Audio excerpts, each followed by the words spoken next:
warahmatullahi wabarakatuh. Perkenalkan, nama saya Fahri Zidal Fitri dengan NIM 2119009, kelas Pendidikan Agama Islam 3A, Fakultas Tarbiyah dan Ilmu Keguruan. Dalam video kali ini, saya akan menjawab beberapa soal yang telah diberikan untuk memenuhi ujian akhir semester manajemen pendidikan yang diampu oleh Ibu dosen Dr. Sitorahmana MA. Nah, langsung saja kita masuk ke soal yang pertama. Untuk pertanyaan nomor 1, jawaban saya adalah pendidikan di Indonesia memang terkesan lebih mengedepankan teoritis daripada aplikatif. Peserta didik jadinya terbiasa untuk terus menghafal materi saja.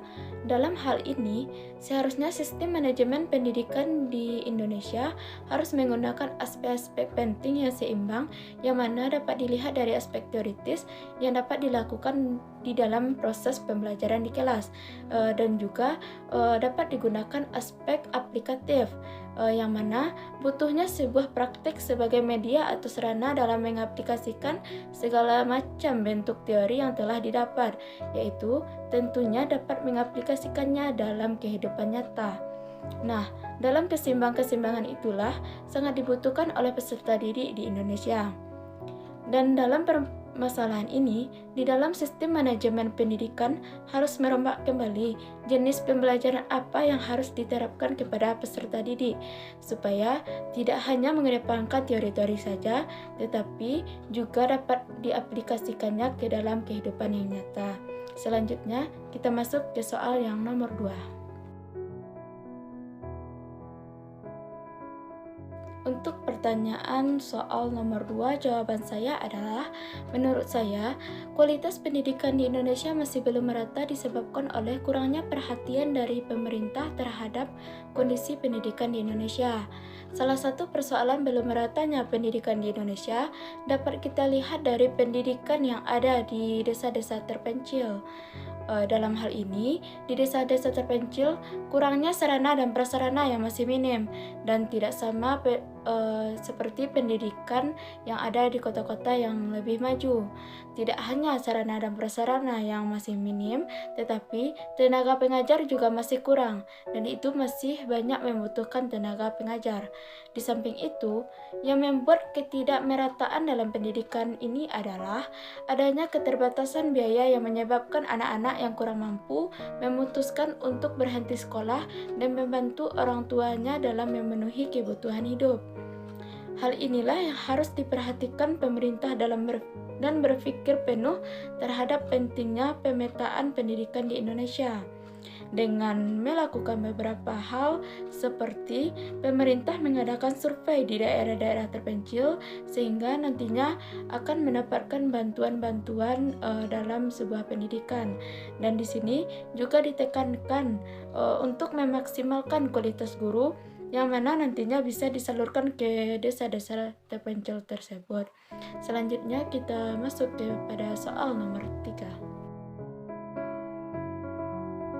Untuk pertanyaan soal nomor 3, jawaban saya adalah lembaga pendidikan merupakan suatu tempat sarana untuk menimba ilmu. Selain itu, lembaga pendidikan juga merupakan suatu tempat yang dapat menghasilkan atau menciptakan suatu SDM yang berkualitas. Lembaga pendidikan, atau bisa disebut juga dengan sekolah, tidak akan dapat berdiri tanpa adanya bantuan dari masyarakat. Begitu juga dengan upaya menghasilkan atau menciptakan suatu SDM yang berkualitas tersebut.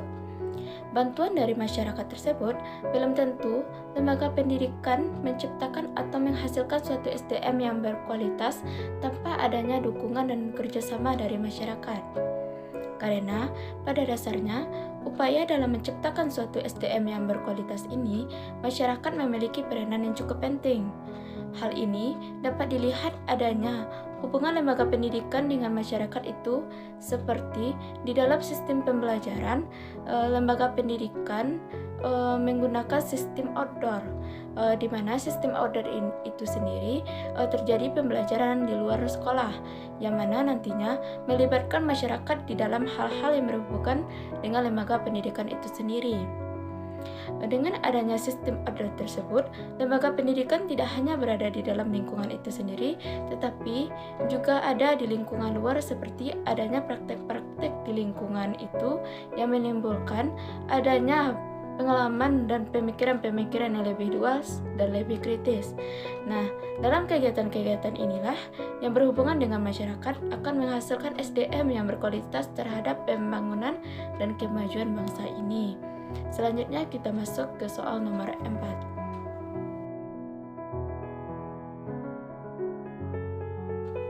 Untuk pertanyaan soal nomor 4, jawaban saya adalah kepemimpinan seseorang pastinya memiliki visi dan misi yang akan diwujudkannya apabila dia berhasil menjabat sebagai pemimpin. Dengan adanya visi dan misi tersebut, kepemimpinan seseorang akan mendorong semangat bagi orang-orang yang dipimpin dalam menghadapi berbagai perubahan untuk meraih keberhasilan, serta berpengaruh besar dalam suatu manajemen tersebut. Dalam hal ini, seseorang kepemimpinan di sebuah instansi harus memiliki visi dan misi dalam menjalankan tugasnya. Namun, ternyata ada juga pemimpin yang tidak memadukan visi dan misinya dan hanya mengandalkan kekuatan pemimpinan saja. Akan tetapi, dia berhasil juga dalam mewujudkan manajemen pendidikan yang bagus. Menurut saya, dalam persoalan ini bisa saja terjadi di dalam suatu lembaga dalam kepemimpinan tersebut. Dengan mengandalkan kekuatan-kekuatan tersebut, seseorang pemimpin ini bisa mengarahkan dan memerintahkan pegawai-pegawai yang ada di bawahnya mencapai suatu keberhasilan yang dia peroleh. Dengan memerintahkan dan mengarahkan pegawai-pegawainya, jadi seorang pemimpin itu juga dapat mengandalkan pegawainya tersebut. Pada dasarnya, kepemimpinan seseorang pemimpin itu berhasil karena adanya kerjasama yang baik dan bagus antara pemimpin dengan pegawai.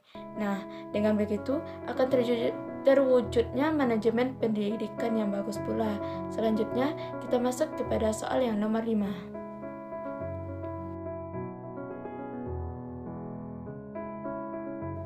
Untuk pertanyaan soal nomor 5, jawaban saya adalah sebagaimana yang kita ketahui, bukan hanya di Indonesia yang terkena virus COVID-19 ini, tetapi juga di seluruh dunia. Adanya COVID-19 ini, setiap manusia wajib melaksanakan social distancing dalam upaya menurunkan penyebaran COVID. Dan dalam hal ini juga berlaku di dalam dunia pendidikan. Di dalam dunia pendidikan sekarang, kita memakai yang namanya sistem pembelajaran daring, yaitu dalam jaringan, yang mana pada sistem daring ini banyaknya berbagai macam kendala seperti kuota internet yang mahal, kesulitan mendapatkan sinyal, dan lain sebagainya. Mengenai kuota internet, di Indonesia pemerintah kini sudah mengupayakan bantuan kuota internet. Dalam permasalahan lain di sini adalah peserta didik yang kesulitan untuk mendapatkan sinyal. Hal ini kita tidak memandang siapa yang salah, tetapi kita harus menemukan solusi dalam permasalahan tersebut. Dalam upaya permasalahan ini, menurut pandangan saya, jika pemerintah sudah mengupayakan bantuan kuota internet, tetapi peserta didik masih kesulitan untuk mendapatkan sinyal, sebaiknya peserta didik berusaha dalam mendapatkan sinyal yang bagus, seperti yang mana ada di berita-berita yang ada di TV, bahwasanya seorang peserta didik rela pergi ke atas bukit untuk mendapatkan sinyal yang bagus. Jadi, pada intinya di sini adalah peserta didik itu harus berusaha dalam mendapatkan sinyal yang bagus. Mengapa demikian? Karena di sini pemerintah sudah melaksanakan perannya yang mana sudah meringankan beban kita dengan adanya kuota internet gratis. Jadi, kita sebagai peserta didik harus selalu berusaha dan mencari solusi yang baik agar dapat belajar dengan semestinya. Lalu, kontribusi pemikiran saya hal ini dalam mewujudkan pendidikan yang baik yaitu dengan adanya dukungan berupa pemberian kuota internet ini, peserta didik dapat memanfaatkan sebaik mungkin dalam proses pembelajarannya. Nah, dalam kebijakan adanya kuota internet ini menunjukkan negara dapat menjamin peserta didik untuk mendapatkan hak pendidikannya pada masa COVID-19, yang mana pendidikan dapat bersaing secara efektif dalam konteks lokal, nasional, bahkan global. Nah, sekian penyampaian ujian akhir semester manajemen pendidikan saya.